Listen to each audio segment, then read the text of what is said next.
All right, so this is exciting, very exciting. So I've got the third guest on the expat experience, and we're going to do a live interview on Saudia radio, which Ahmed is very excited, nervous, apprehensive about, maybe? More excited than nervous. Good.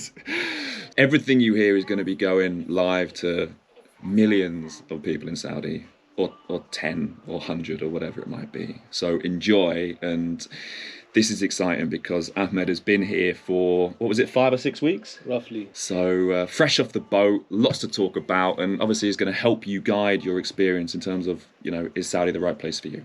Do you want to introduce yourself? I don't know where to start.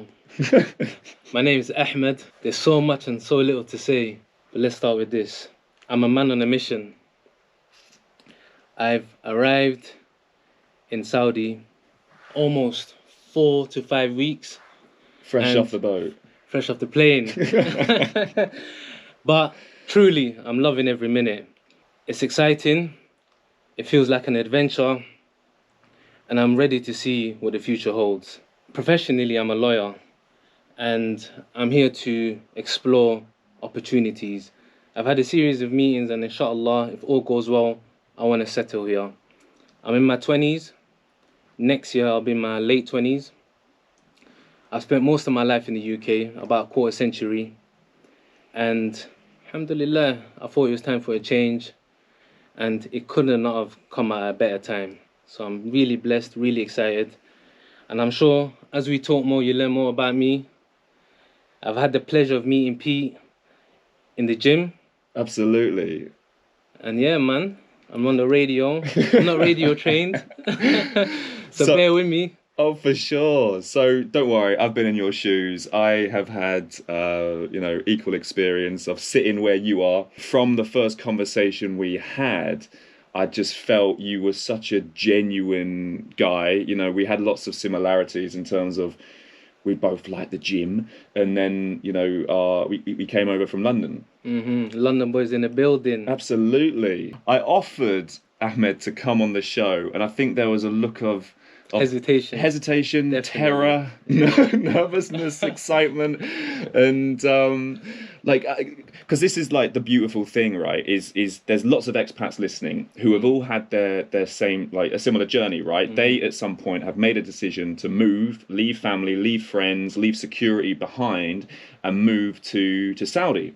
And so for people like yourself and myself, like, that is not a small decision. That is Absolutely a big decision. And it's so great to meet people who have made that decision, and it feels like it's paying back, and that you are kind of embracing the opportunity that is here. You know me, I made a lot of good decisions in my life, and also a fair share of bad decisions. But truly, I think this is the best decision I've ever made in my life, and I'm not saying that lightly. I'm saying that wholeheartedly. I'm very grateful to be here, and inshallah, may Allah make my time here long, because although it's been ever so short, it's been ever so sweet, and it's early, but I'm committed firmly. I'm ready to see what life holds. In the UK, I had a very blessed life, alhamdulillah. There's no denying that. I feel like I had a privileged upbringing. My mother, she raised us like kings, and she treated us like kings. And like kings, we had riches, rich in love, care, and affection. Society might have labelled us poor or low income, but we never felt that way. Alhamdulillah, here, I'm just ready to see what the future holds. I want to bring all the skills and all the experience I have and apply it in a meaningful way. You see, me, I study trends, and I see the incline, I see the prospects that Saudi has. It's on a rise. There's no denying that. And I see with my eyes, with the developments, with the construction, and even with the 2030 vision. This is something I believe in wholeheartedly. The leadership, they move with strategy, and they're very shrewd. In the UK, sadly, the economy is on a decline. Politics is a mess. I think we've had about 3 prime ministers in the space of 7 weeks. I feel like here is the opposite. There's strong and stable leadership. Economies on the up. alhamdulillah, we don't really feel the energy crisis that the West are experiencing right now. But you know, it's still early. May Allah make it easy for me. Because I think you know, you might have seen it yourself here. There is such a love for the country, Absolutely. both from obviously, you know, Saudis, but then also your expats who live here. Absolutely. And that shines through. Were you here for Saudi National Day? I was. I think that was about my second or third day here. Okay. And it was intense. The roads were crazy. I think I must have left the gym looking for somewhere to eat. It was nuts. But it was exciting. I like a little mayhem. Oh, cool. I'm a rebel at heart. And I truly can't wait for the next Saudi National Day. And on top of that, there was a lot of discounts. And I managed to get in the gym while the Saudi National Day offer was on. So, you know, I got a nice little discount. So let's take it back to when we first met. So working out 5 meters away from each other. Absolutely. I clocked you. I'm an explorer at heart, and I like to. Saudi's got a lot to offer in terms of tourism. And I see you done a couple of videos. When I clocked you, I must have been like, is that the guy from YouTube? I approached you. I must say, you look bigger in life. I think you was doing the back rows, the lat pull downs, and you was doing some shoulder workouts. I hesitated to approach you, but I thought, you know what, let me approach this guy, my fellow Londoner. Why not? Absolutely. And then you greeted me with a smile. I appreciate that. Thank you. And then shortly after, you invited me on the show, and I was a little taken back. But we're here now.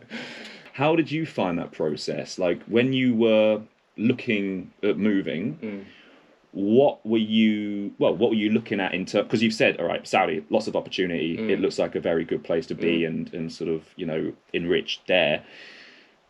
What were the other bits, like the social side, the personal side in terms of life? Did you have any expectations? Were you looking at stuff, or was it just a case of work looks good there, I'm gonna go there? I'll be honest with you. So things were going good in London. But I felt like I was plateauing. I wanted to challenge myself, expand my horizons, test my limits. And I was open to opportunities all across the world. I had my friend's father was already residing here. And every now and again, I used to approach him and say, what are the opportunities like there? And he used to come back to me and say, get your degree. Once I got my degree, get experience and get masters. But this time round, when I approached him, he said, yes, I'll put you in touch with a guy. And then we had a series of meetings. For me, moving to Saudi was very easy because it was in line with my personal goals. One of my life goals is to learn Arabic. Okay. And hopefully, I'm going to start that journey here. Secondly, I want to learn more about my religion. I'm a Muslim, alhamdulillah. And there's no better place to learn about the deen than Saudi Arabia. You might know this is the birthplace of Islam. So those two things really drove me here, and it was perhaps the easiest decision I've ever made. And I would have chose Saudi over America, over other places. And if we consider the broader context, like I mentioned, the vision, the economic growth, the leadership, it's such a stable country that's on a rise. And all the ducks were in line, and I just made that leap, took that risk, and I haven't looked back. It sounds like Saudi then was on the sort of the horizon a few times if you were asking about it. Yes. But the bottom line is I've always wanted to learn Arabic. Okay. And I wanted to learn more about my religion. And for me, that's more important than my career. And since I already had networks here, I thought, you know, why not explore it? Okay. So it was always on my mind, alhamdulillah. I first came to Saudi when I was 14. I did Umrah. And since then I thought, you know what? Let me go back. And I feel like it's changed a lot. I don't remember a lot from it. It was many years ago. But it's developing fast. Okay. And I'm excited to see what the future holds. Nice. So when, you know, London born and raised? No. Not born. I was born on my homeland. My heritage is Somali, alhamdulillah. Okay. But I came to the UK very young. I grew up in Sheffield, up north, Steel City. And then my family moved to Oxford. There was better prospects in terms of education. I studied my A-levels.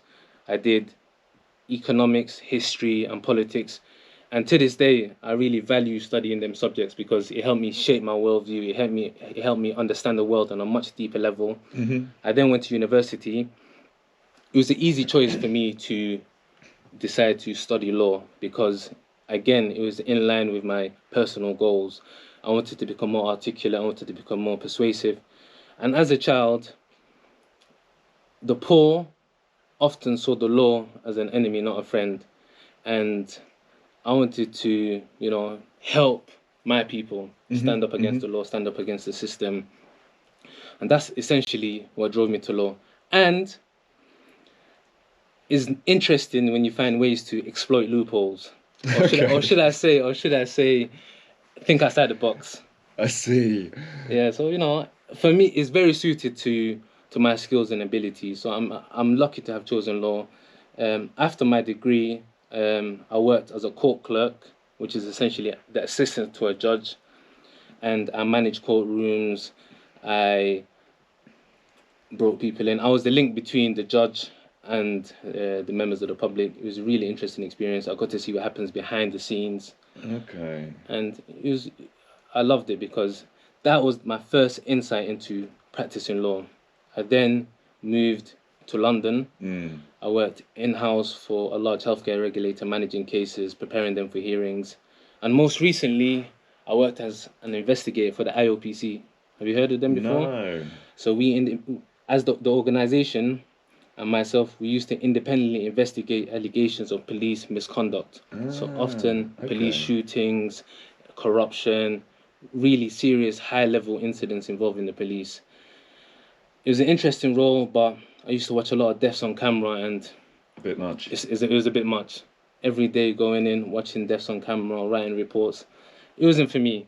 Although I was inspired by criminal justice at a young age, I didn't want to see it through. And right now, the criminal bar, I wanted to practice as a barrister. Alhamdulillah, I qualified as a barrister, but I haven't had the opportunity to practice yet because the bar in the UK right now is a mess. They're all on strike. It lacks proper investment. I see. And this opportunity came right at the cusp, right at the right time.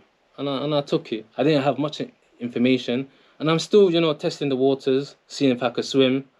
Alhamdulillah, so far so good. I'm loving every moment. The people are nice, very hospitable. Thank you, my people. Inshallah, please continue to show love to all the expats that come. And as I'm sure, in line, with the 2030 vision, I don't know much about it, but I read about it a lot. I'm one of those geeks that listen to the news 24/7. I anticipate a lot more expats to come. And, it's interesting how we, as foreigners, as expats, can contribute to the economy and contribute to the growth of the country. Because it's funny, there's Dre, everyone knows Dre, Coach Dre. So he's the co-host of this show. And he has a very good way of looking at it, where you get, expats maybe previously had come to get rich. And they would see it as, okay, I'll go to Saudi for a year, make my cash, and then leave. Won't do anything to, ingrain themselves in the culture or understand about the culture, just work home, compound and work. And now there seems to be a lot more people who are coming to actually enrich Saudi, which is sort of, having an impact in their industry amongst people, whatever it might be. And that is where, impact is so much more, fulfilling and something you can do on a longer term than just chase the money. Absolutely. For me, chasing the money was always secondary. I want to learn Arabic, I want to learn the Deen, I want to study the Quran. But even beyond that, Saudi's got a rich culture, amazing heritage sites, and there's so much to do. The last thing you should do if you come here is stay at home. Go outside, network, start the gym, explore hobbies. I recently started horse riding. And although seriously, I'm going on Friday. Yeah, good luck. It tests it works the core. You have to squeeze your hips, squeeze the core. But that was here, was it? Yeah, I did it here. Oh, amazing. I first started it here.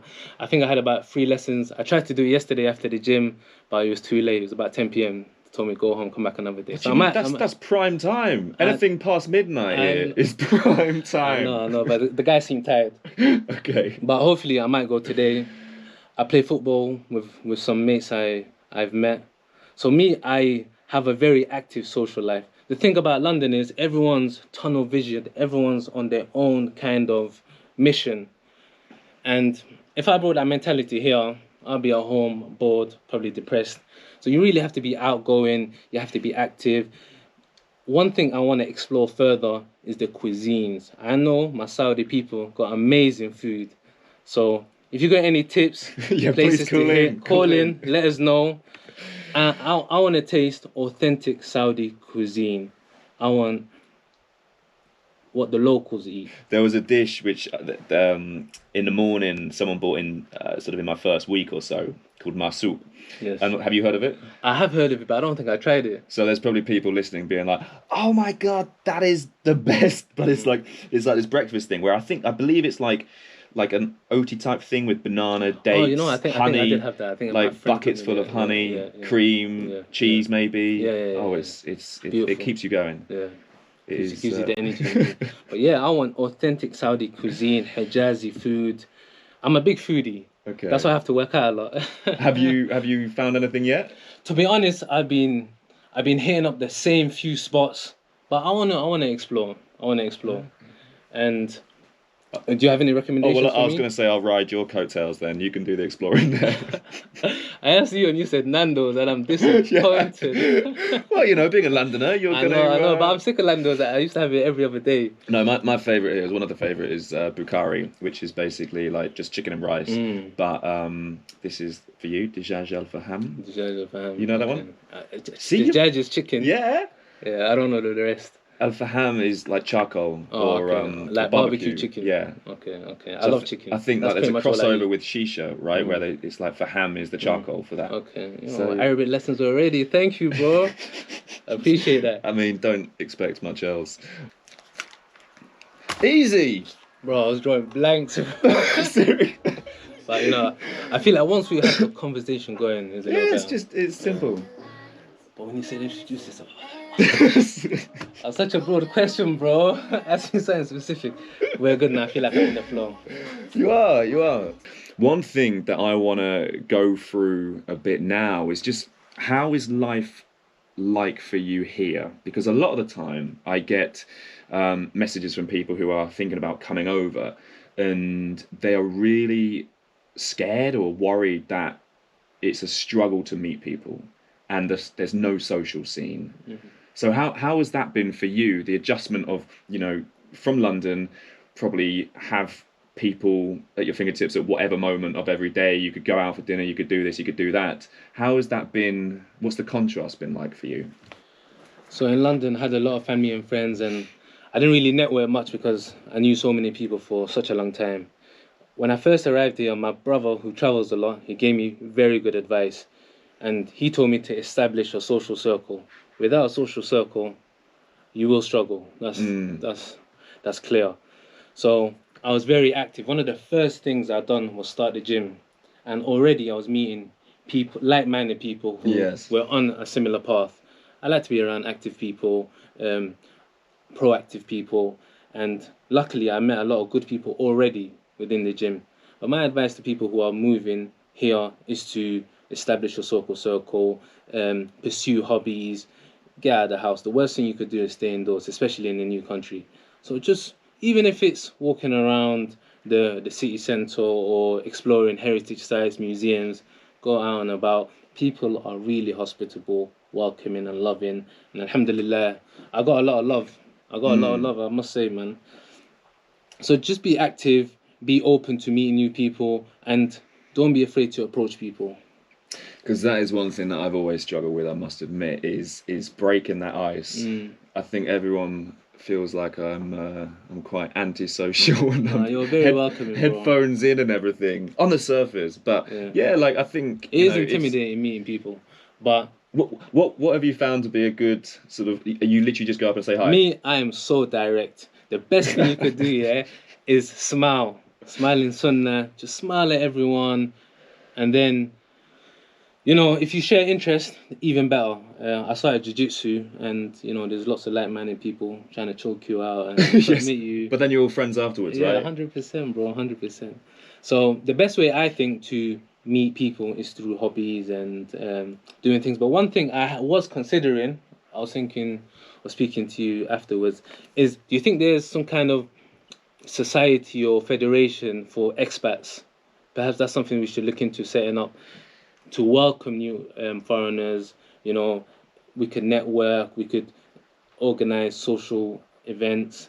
I think that'd be because I know really there's things with the embassies. Sometimes the embassies do stuff, but like there's not really a. I'm gonna have to set that up, Yeah, because I know there's something in Dubai. A friend was talking about it the other day. It's called like Brits in Dubai or something like that. And so it's a place where obviously people can ask the questions or connect or create groups or friendship circles over whatever. But I don't think for now anyway here in Jeddah there is really anything like that, which is such a shame because same thing when I was coming here, and what a lot of people say to me is that like there's just no information there, and if there is, it's totally outdated, and it's not really putting the people here in the best light in terms of there are many expats who are such a welcoming fun bunch to be around. So that seems to me to be a gap in the market, and I anticipate a lot more foreigners, a lot more expats to come. And me, what I want to do genuinely is make their experience here,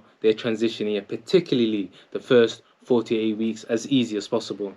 And for us to do that, it would be good for them to meet people. And even if it's me, if you ever see me, if you ever see me out and about, don't be afraid to approach me. I won't buy, I'll show some love. So for everyone who needs to know what Ahmed looks like, because you're not probably going to recognize him by his voice, is we're filming this this chat, and we're going to put it on YouTube, right? So if you want to have a look at the channel is Pete and Taya Do Saudi. So something you were saying there was just around how you want to be able to give this information to people, so almost like the onboarding process is so much easier. Because when I came, it was very different to what, for example, Luke, who was the previous guest, what his experience was. So he got everything from picked up at the airport, SIM cards, this, that, accommodation, a booklet on what's what kind of thing. And for me it was literally find your own way. Wow. So I had no idea about SIM cards, and I had no idea about all this other kind of stuff, and so it's such a I don't think people understand that you're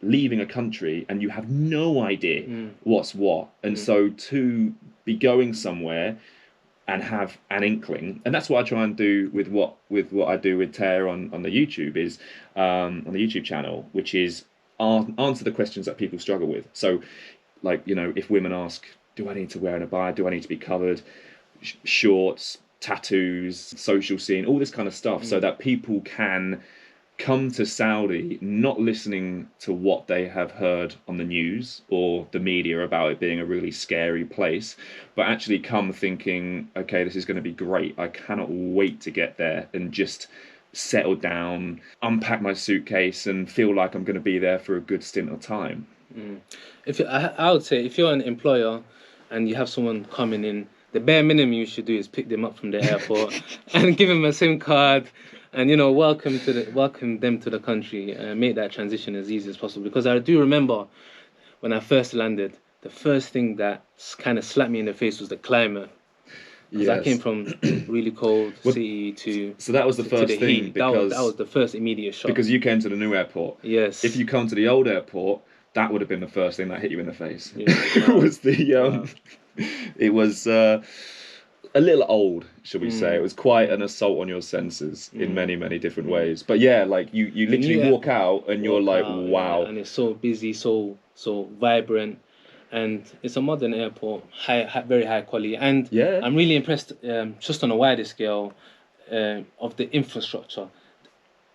We might talk about this in a little while. There's a high-speed train that goes to Mecca and Medina, and I took it a few times, and it's really efficient, really cheap. So I could tell they're putting a lot of money, a lot of investment into these sectors.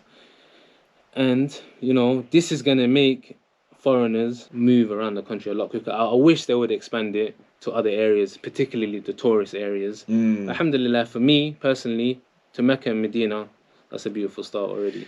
And while we're talking about travel, I see you rock up in your Renault today. Yes. How is the driving experience?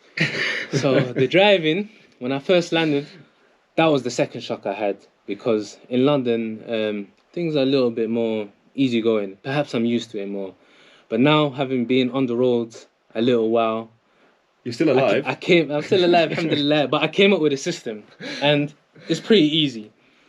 You have to drive like a lion, not a pussycat. So you have to drive confidently.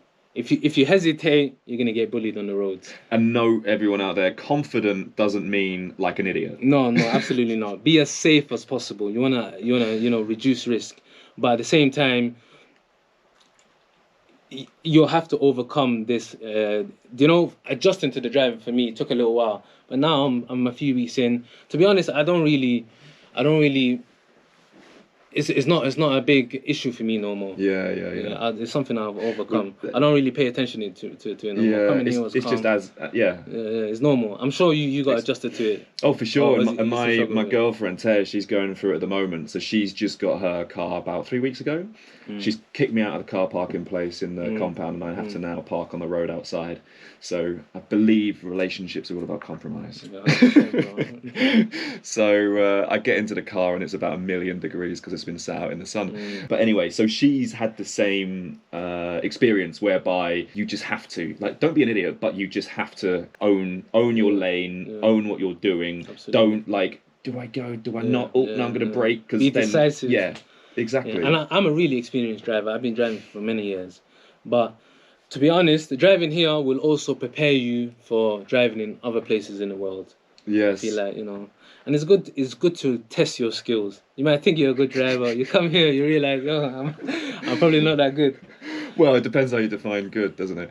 But do you drive in London? Yeah, all the time, bro. Okay. And I thought London drivers were nuts, like the bus drivers and people. But here I feel like they take road aggression to a different level. Yes. Alhamdulillah, I'm used to it now. Because when I have gone back, so this is a word of warning for you. When I went back to London, I feel like I'm a good driver on the road here. When I'm in London, I feel like I'm a terrible driver. The consequences are so much more. Like speeding, points, you lose your license in a couple times, right? 100%, bro. But it's great. People indicate. Yeah, I know. The roundabout people give way. Like, I know. I might have to transition back into that style of driving. Might go there driving a little bit. Yeah, on like small roads, smaller cars. Okay, so again, Luke, previous guest, that was his worst thing he hated here. He rages out to some degree, and it's just, I think for some people it's harder to get used to. Yeah, to be honest, I got used to it fairly quickly. The first 2 weeks was a little bit difficult. They drive on the other side, and I drive a manual. This is automatic. But now I don't really think too much about it. Yeah. Gets me to my destination. Alhamdulillah. The roads are nice, smooth. Most of the time. Yeah. But the traffic's kind of nuts. Traffic's probably worse than London. Yeah, I'm sure you got all the people in Riyadh who are screaming, saying how bad it is in Riyadh. Yeah, Jeddah, everyone who calls in terrible. is bored in a car because they're stuck in traffic. Yeah, that's me most of the time.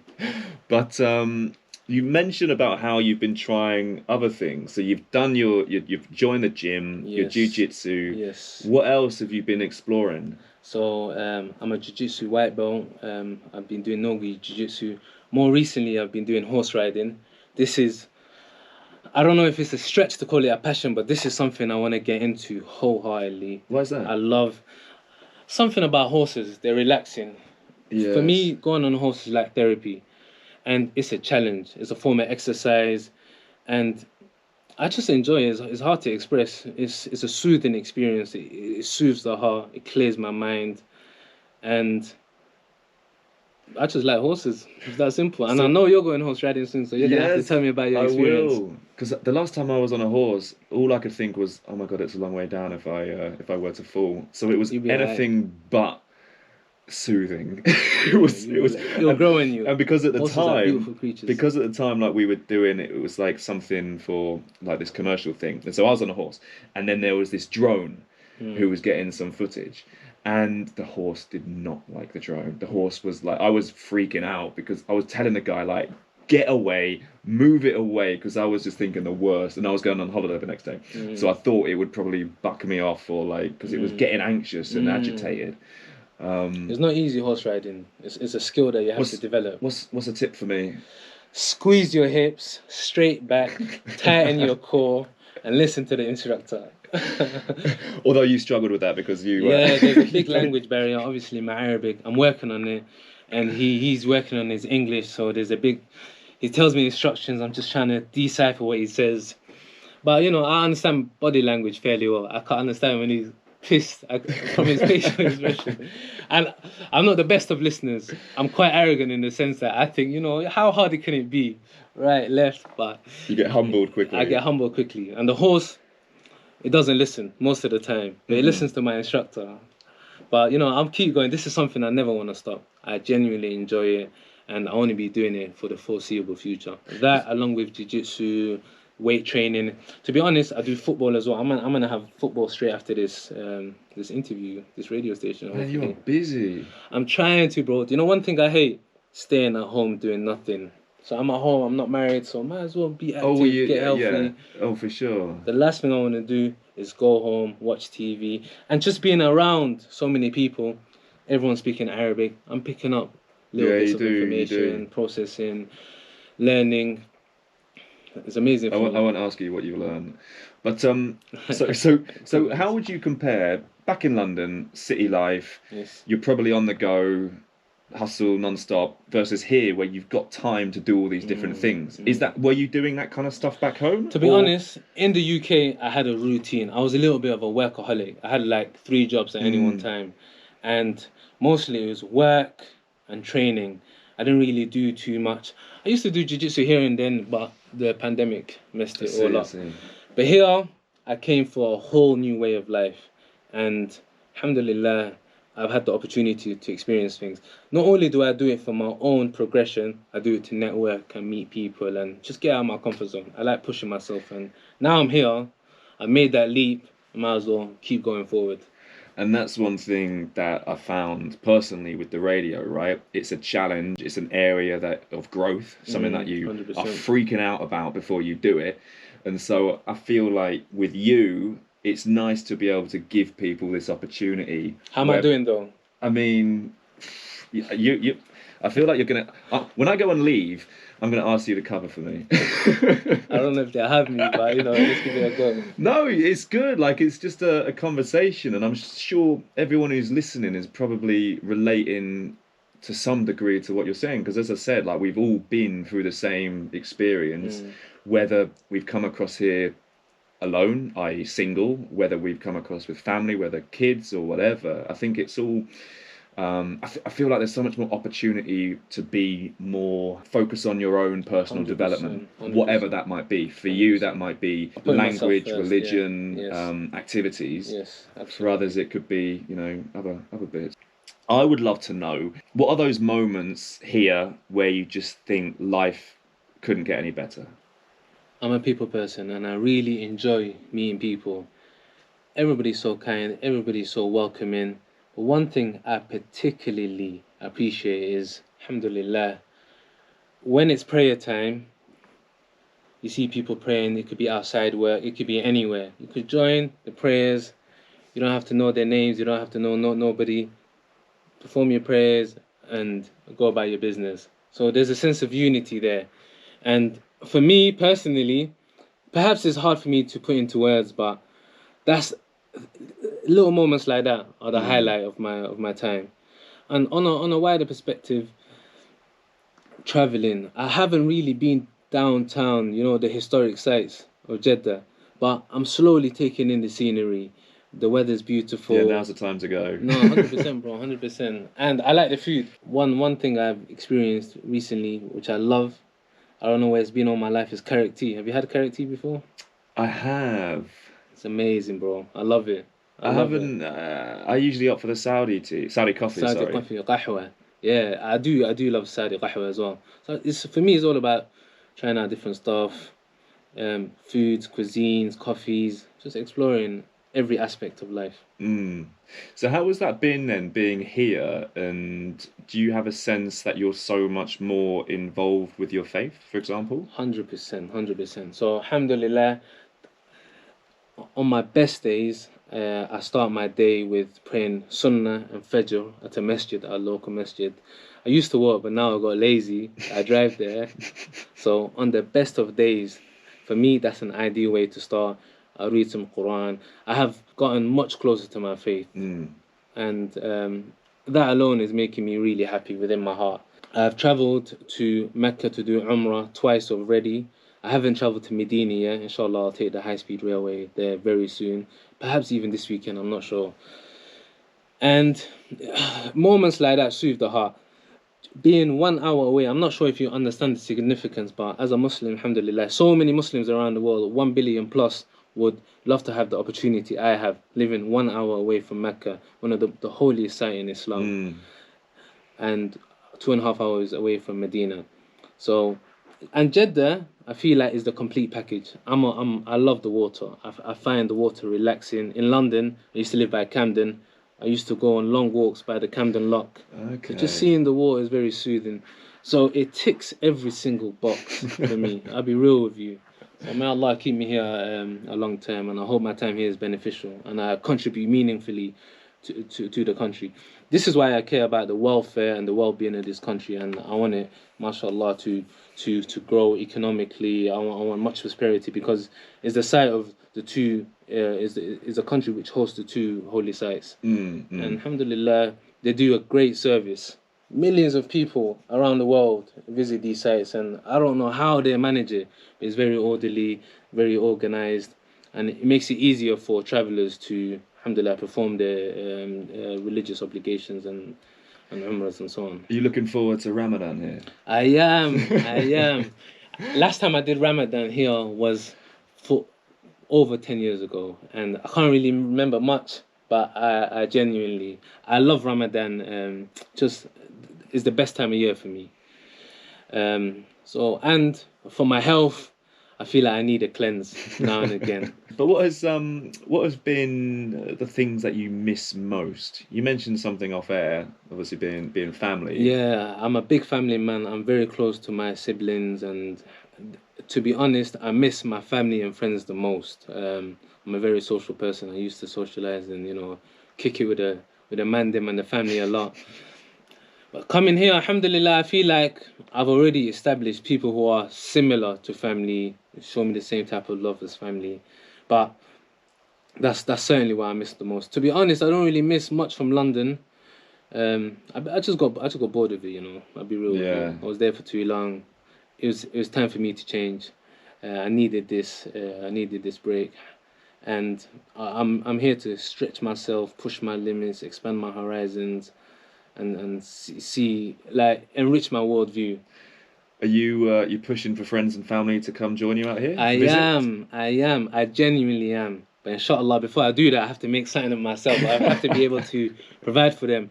But it would be a dream of mine to bring my mother here. It would be a dream of mine to bring my siblings here. The thing about so I've been speaking to many schools here for work purposes, and the level of education, there's so many international schools. So if I were to bring my younger siblings here, I'll be confident that they'll be getting good education within the schools. There's a lot of investment in healthcare. I see a King's College London hospital. Yes, on King's Road, yeah. So that's opening up. So there's investments in every area of life. Maybe if things go well, the line, maybe I'll get a little spot in there. But wallahi, it will be a dream of mine to have my family settle in, and I'm sure all of them, providing things are in place, they'll come here with a smile. Because I've still for 3 years been trying to get my parents to come and visit, and it's still maybe you're not persuasive enough. I've been like, I'll pay for your tickets, I'll pay for your hotel. You just need to get on the flight. There's always an excuse. Yeah, I sort of brought them round to it when I showed them pictures of Alola. Yeah, beautiful. And they kind of seemed to warm to that. And now I'm moving apartment sort of at the end of the year. It's a 2-bed. So that means, all the cost of hotels for however long they can be there, and access to the pool and the gym and all that kind of stuff there. But yeah, it's every time it's like, no, that sounds nice. This is a call to Pete's parents. Please do come. I want to meet you in person. I want to have tea with you guys. Do come. It's a lovely place. You won't regret it. You might end up staying though. Yeah. So I'm going to ask you, and you have to be totally honest. Have you had any bad, horrible, terrible experiences here in your time? I know you're a month and a half in, so there's plenty more time for bad experiences. But in that short time, Has there been anything? So I must say, my experience has been 99% positive, but there was one incident I was very reluctant to express, but I'll mention it in the interest of being candid with the listeners. So I was fresh, looking for parking spots. I was driving, I must have been at some random road, and I saw a beautiful road I could park up at.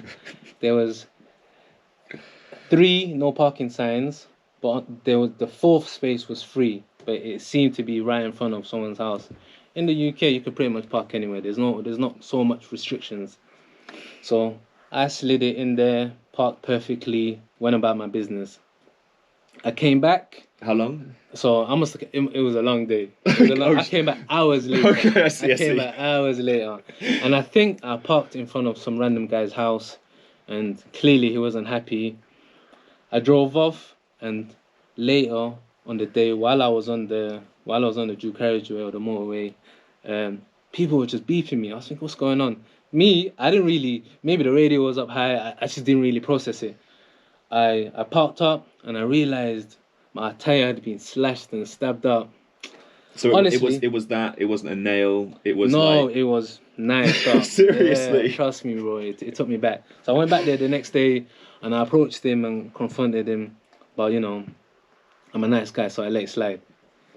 But if this was in London, bro, I'm telling you, I would have handled it different. But I'm here, I'm a guest here, I'm trying to be peaceful, I'm trying to be, I'm a forgiving person, so I let that slide. But if it happens again, I'm going to address it differently, guaranteed, 100%. It's very dangerous. Doing someone's tiring. Did you not feel a difference when you were driving? I did, but perhaps I ignored it. My mind was somewhere else, and I was thinking about a million other stuff. But the car, I just thought it was a car problem. It was like the car I drive. Yeah. But I did approach him. I wasn't gonna let that slide, but I forgave him. So that was the worst experience, and hopefully, alhamdulillah, 99.9% of my other experience has been entirely positive. But that brother there, I'm gonna let him slide. But I know where he lives, so I might spin it around now and again. You go past looking to see if there's another car parked there, right? Yeah, his car in the drive. So my advice to people coming is be very careful and selective where you park. Make sure don't park in front of people's houses. Yeah, make sure you don't do that. And because was it on someone's driveway? Or it wasn't on someone's driveway. It wasn't blocking a gate. It was just in front of his house.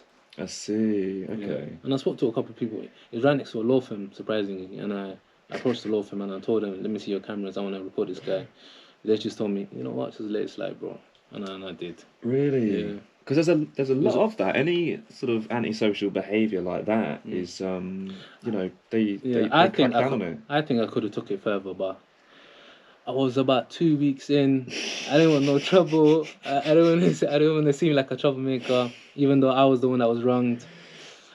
Yeah, but I let it slide. I forgive you, bro. So moral of the story is park in designated parking spots. Absolutely. Or those sort of plots which are just empty. Yeah. Sand, empty. Yeah. Park at that. And one thing about Jeddah that I love, perhaps Saudi in general, you don't have to pay for parking. In London, I get extorted. When I first came here, I was pleasantly shocked because I was looking for parking permits. Here and there, in the busy roads, the commercial roads, you might have to pay 4 riyal or 3 riyal for parking.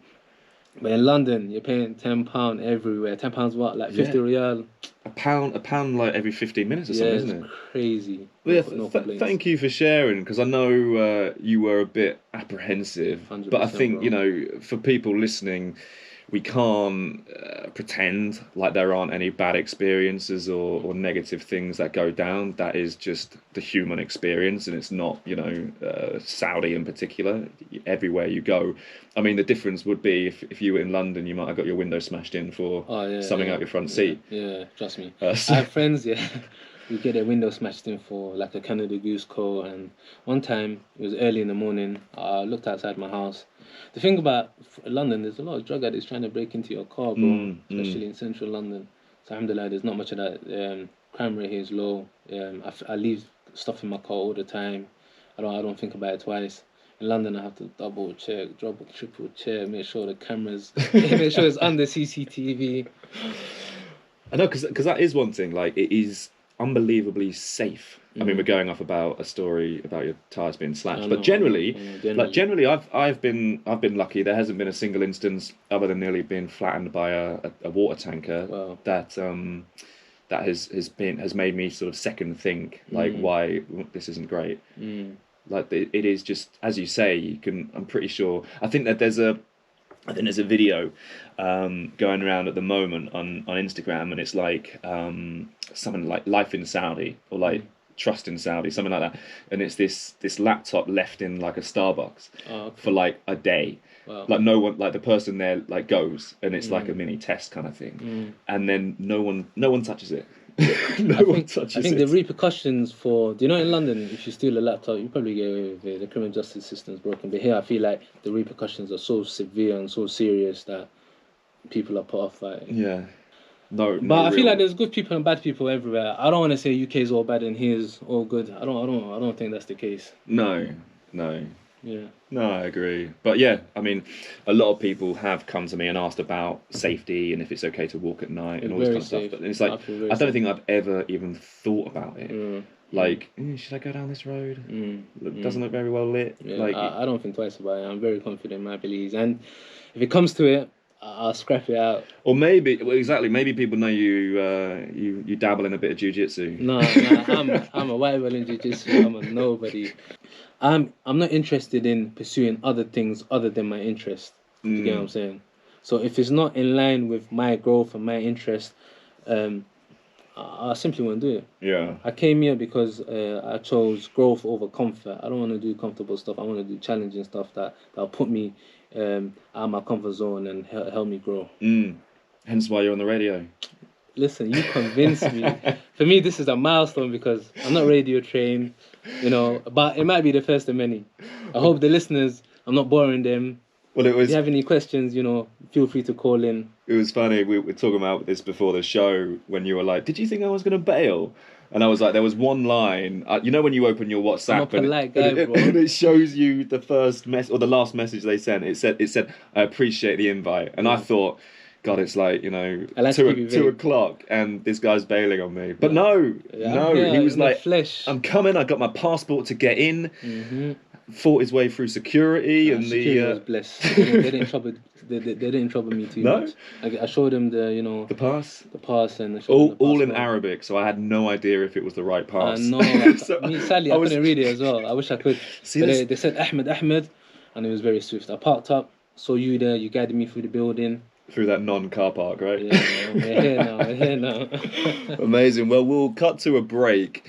So what I want to do now is sort of, if you were speaking to yourself 6 months ago, if you're speaking to someone who is considering the opportunity of moving out here, what would your advice be to them? My advice would be pretty simple. Take that risk, make that leap. Not only would you expand your horizons, you'll enrich your worldview, you'll develop a different cultural understanding. Perhaps you may learn a new language, you may make friends for life. If it all goes tits up, you could go back to the UK or back to wherever you're from and carry on doing what you're doing. But imagine for a moment it goes well, your life can change for the better. And honestly, if you come here, establish a social circle, be proactive, I have no doubt that you would love it. I agree, and that is something that I tell people all the time, is like, you just take the risk. Like, seldom are you going to get an opportunity which is so just prime and a real golden opportunity, because there isn't really anywhere like it in the world. Absolutely. In terms of vision, in terms of everyone galvanized behind the same vision and the same goal. And just year after year that I've been here, there's just more to do, there's more to see. It's becoming so much easier to live in. Not that it was difficult in the first place. Tourism is on a rise. They're investing heavily in many sectors, and I have big hopes for the future. And if you're a tourist or if you're someone who's looking to start a career here, you will not regret it. And there's so much opportunities, and inshallah, if you're here by 2030, or just before. You've missed the boat by then. Oh yeah, the ship's gone. That's why we're here early. We got a head start. Peace got a head start more than me. Alhamdulillah, I'm still here early, bro. So, but tourism is one area I want to, talk a little bit more about, because there's so much to do, so much to explore, and Saudi is more than Mecca and Medina. There's so many other areas, Abha and Ula. Yes. Is that how you pronounce it? Well, don't ask me. I wanna fully explore all these areas, and inshallah, once that's done, maybe return to work and focus on work. Yeah, because there's so many sites, and natural sites, and what's amazing about it is they're so untouched in a way. Like, if you were to go on holiday to Thailand or Bali or somewhere like that, you're queuing up for your picture taken at this landmark or this spot. Whereas here, you can go to places which are empty, and like you get to experience that totally by yourself.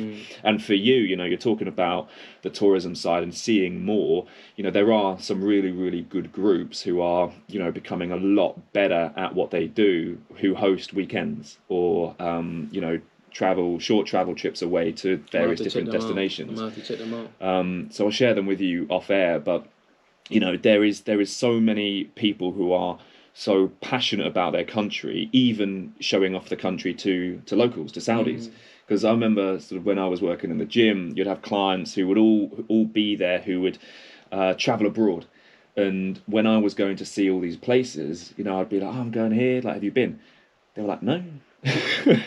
Like people just wouldn't travel internally, because whether there's not the infrastructure or whether there's lack of awareness or whatever it is, it just wasn't there. But now there's so much money being pumped into these places to make them, actual tourist destinations, and that's the exciting bit, because there's so many projects, and it's kind of like the States in a way, where people don't need to travel outside because they've got everything there. Like here, what was it? They're hosting the Winter Olympics. I saw. I didn't know that. I didn't know that. You're like, there's snow here? Yeah. What?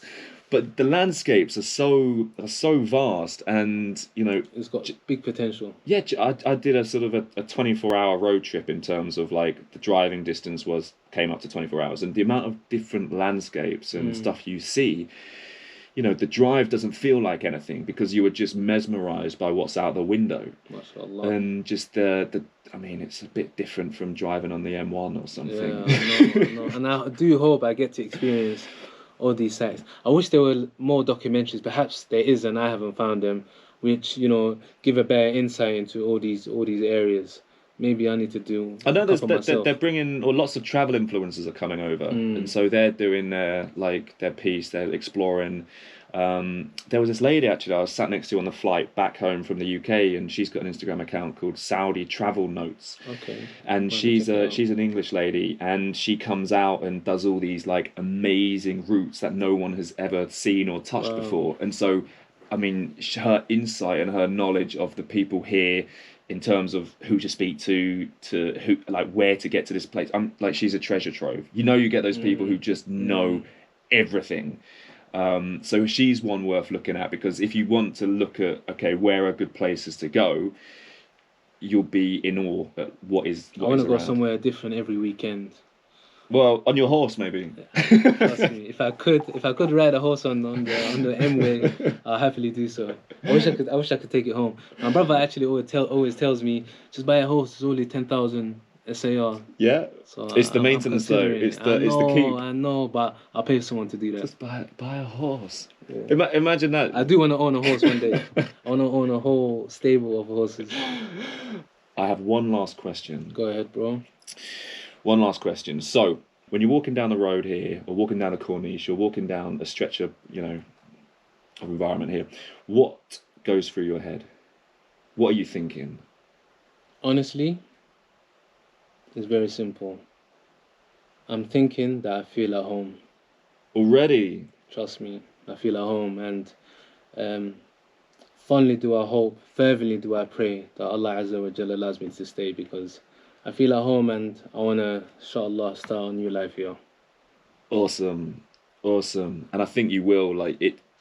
as we said off air, it all comes down to, you know, the will of the individual, right? Mm-hmm. If you are here to make an impact and sort of enrich the place you are, quote Dre, I'm not stealing that from him, then you'll go far. And I think that's with anything, right? If you put your best forward and try your best at whatever you do, your path will come. Yeah. Whether it's where you expect or where you don't, opportunities will always come for you. By nature, I'm adaptable, understanding, and optimistic. And I think these values, you know, always see me through, even dark times. I feel like that's a line on your CV. Nah, it's not, bro. I wish. It should be.